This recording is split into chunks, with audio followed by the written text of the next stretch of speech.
So if we can take this fleet out and kill the commander, we will be in a really good position. Come on, guys, get him, get him, get him, get him. Yes, 2 more down. Oh, 3 more down. We did it. We took the fleet out.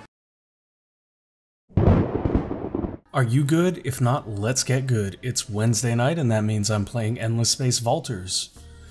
So in this episode, we are going to finish invading the Lavender Sophons over here with our invasion fleets that are currently building in Pardalis. We're also going to be building an army to come over here and face the United Empire invaders. But before we get started, I want to come over here and make sure, yeah, we did get the production upgrade here. We can also build happiness here without any penalty. We could build food, but there's really no reason since we can only colonize 1 planet. And the rest of this stuff isn't going to be good until it actually becomes a colony instead of an outpost. So we'll set it up like that, and go to the next one. This one's building ground pounders and grafting, and then supermarkets. Looks good. This one is also building everything it needs to be building. Actually, let's take a look for Corona. We actually do want to put Cisort satellites in the queue. For Hydrus, they are not yet a colony, so we don't want to worry about that. They're pretty close though, I think, to being at, yeah, let's have them do industry dust conversion once they're done with everything. And we'll go ahead and end the turn.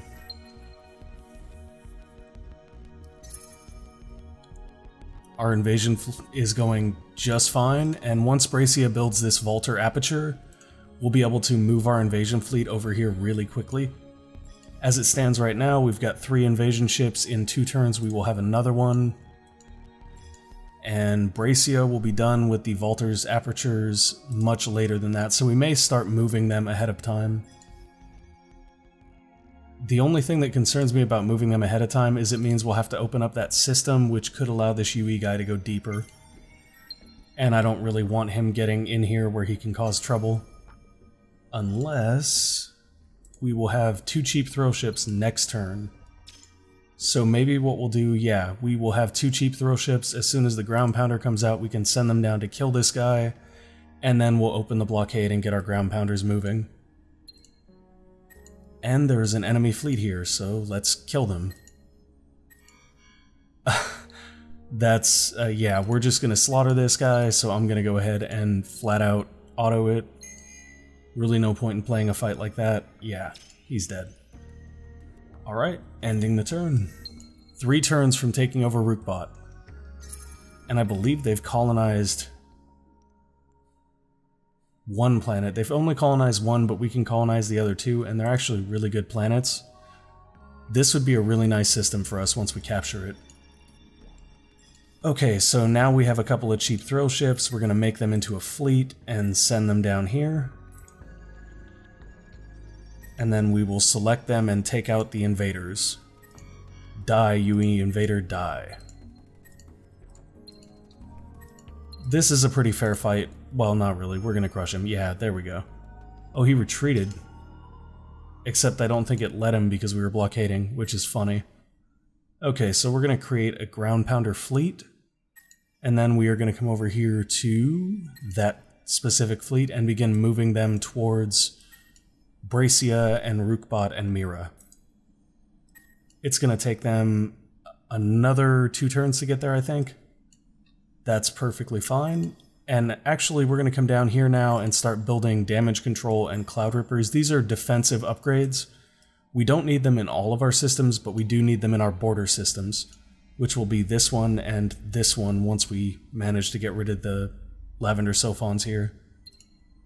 And we will end the turn. Everything looks good. We have enough dust. I'm wondering how much more we need to hire our 3rd hero. He will take 140. We will get there very soon, I think. Although we did just lose a huge chunk of dust. Yeah, we need to fix that. They are currently unhappy in Pardalis. That will be fixed once the Infinite Supermarket is done. So I'm not going to worry about it too much. And our governor has leveled. We're going to use his level to grab Motivational Leader, which gives plus 20% food on the system. That's really good, considering it helps to counter our food malice. And we have ships that are moving, so let's get these ground pounders on en route. So they should be over here by the time Rookbot is captured, and then we'll declare war on Mira and begin invading that. Okay, come on. There we go. Got some new science, and we are working on a couple more diplomatic agreements.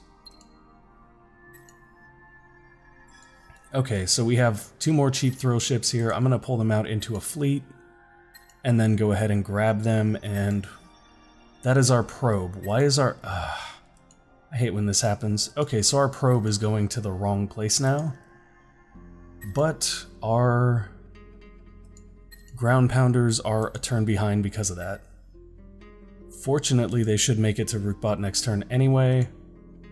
And then we're going to bring these cheap thrill ships down here to join the other cheap thrill fleet. So now we've got a fleet of 4 cheap thrill ships. Those are happily defending our borders. And we are going to declare war on the Lavender Sophons now. They're already really mad at us. Look at that face. That is an angry face. Guess what, guys? You don't have to be angry anymore, because we're just going to kill you. And let's send our combat fleet down here to Mira, now that we can. Actually, instead of sending these guys down there, I think we're going to have him come up here, which will allow that fleet to rejoin. There we go. Oh, look at that. We have more command points now. We can have a fleet of up to 9. Imagine how much more we can do with a fleet that size, considering what we've already done. Then I'm going to take that fleet and start sending them down. Come over here to Rookbot, build heavy isotope refineries, build a food exploitation, build a happiness improvement, because right now we have no approval. They are in strike because we did just capture their, their system from their empire. We don't really need any of these other things right now, so I'm not going to worry too much about those. Hydrus is within our system, so actually building option exchange is good because the 15% upkeep reduction will help. Even though they don't have their own sphere of influence yet, because they're inside of Pardalis' influence, that'll be a big help. And then over here in Karana, we'll set that to build as well, because they're inside the influence area, and here in Pardalis, that'll be our last build after our defensive stuff. Okay, so now I am going to... Yeah, we know, I declared war. End the turn. We will be in Mira next turn. We will begin sieging the turn after that likely, or possibly next turn actually. We'll start by moving this guy down. Make sure we have a attack fleet here. And they've got 1 defensive unit in their capital, so this is going to end pretty quickly. And rather unfortunately for them. Bam, and he's gone. And our hero leveled up from killing him. This is almost unfair at this point, it really is. Let's dismiss this. We just caught them. Oh, wait a minute. The United Empire just declared war on us. Yes, they did. Love it. Okay, so now we have a real war on our hands. The UE is incredibly strong early on, so I'm actually a little bit scared of the fact that they just declared war on us. I am going to make sure that we have a, what would have been a full fleet of cheap thrill ships down here. And obviously building more cheap thrill ships is in the cards for us now, so I'm going to go ahead and start doing that.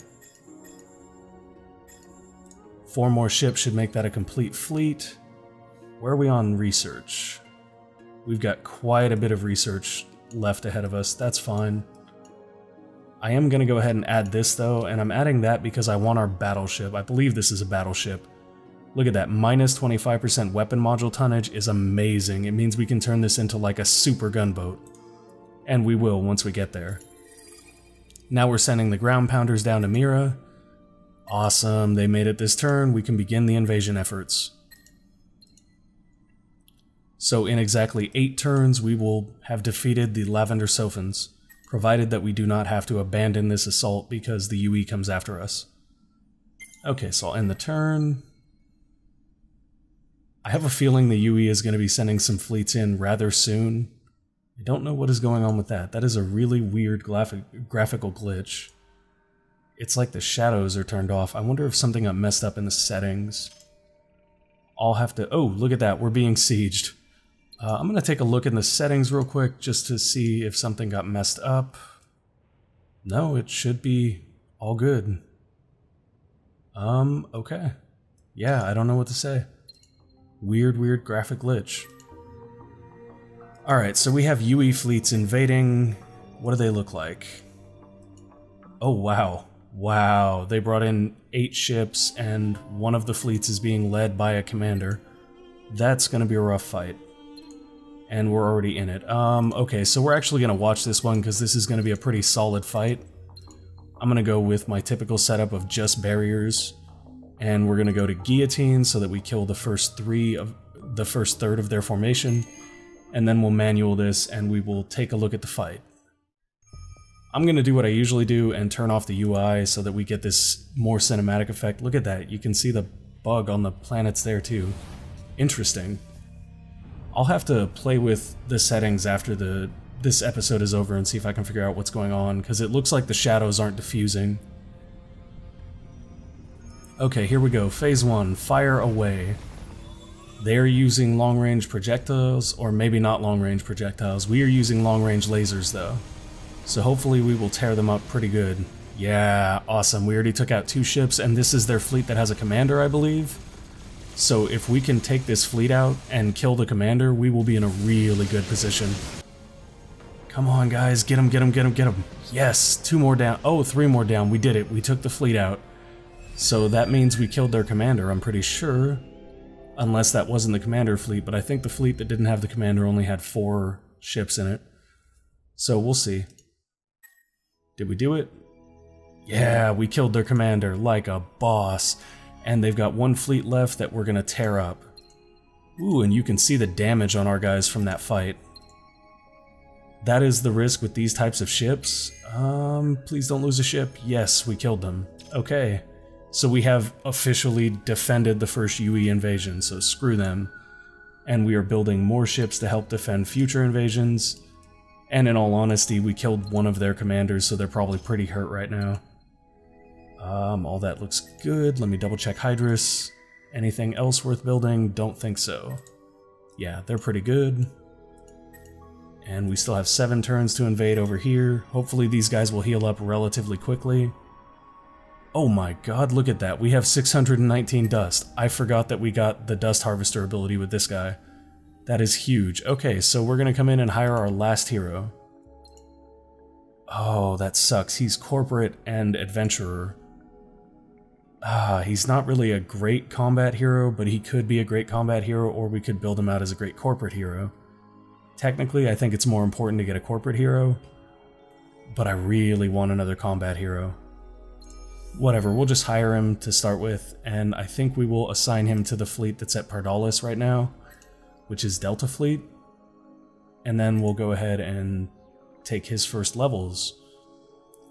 I'm gonna go with +3 defense, because I'm gonna try to use his abilities to shore up the defensive weaknesses of our fleet. Alright, that should be good. I don't really think we need another governor right now, and I really want another combat leader. Just because they will be attacking this, and we want to keep our other commander here in Mira to try to bring them down. Alright, ending the turn. Let's see what happens next. That was awesome, though. We just basically face-rolled that UE fleet. That was pretty good. And more fleet command points, so now our... Oh, here we go, another UE fleet. This one's got 1 unit in it. Are they just sending suicide ships now? This is gonna be embarrassing for them.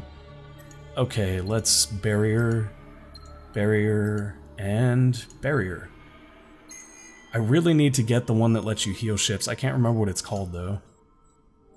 I believe it's in the technology tree up here somewhere. Maybe? Yeah, I can't remember where it's at. I think it's up here somewhere. Or maybe it's up here. It's probably up here. This is where more of the combat-related stuff is, right? Yeah, I'm not sure.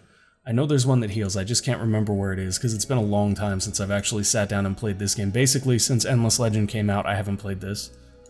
Which is more of a testament to how great Endless Legend is than any sort of slight against this game. This is honestly my favorite Amplitude 4X game, just because I prefer space to fantasy. Okay, we have another cheap thrill, or another 4 cheap thrill ships that will be joining the Pardalis fleet very soon. We are 5 turns away from the invasion on Mira. And honestly, we need to start building another clan ship, and maybe we build it off here. That seems like a good idea. So we're going to build a clan ship, and we're going to start getting that ready to be warped over. Oh, look at that. We must already have an aperture here. Oh, we can't put an aperture here. Is that it? Maybe you're required not to be in strike. I don't know. That kind of sucks if we can't put an aperture there because we didn't found the system. Oh, it's because we don't own it yet. We're 40% owner right now. Okay, that makes sense. Alright guys, that's it for this episode. Thank you for watching, and please keep gaming responsibly. Alright guys, that's it for this episode. If you enjoyed it, leave a comment. Thank you for watching, and please keep gaming responsibly.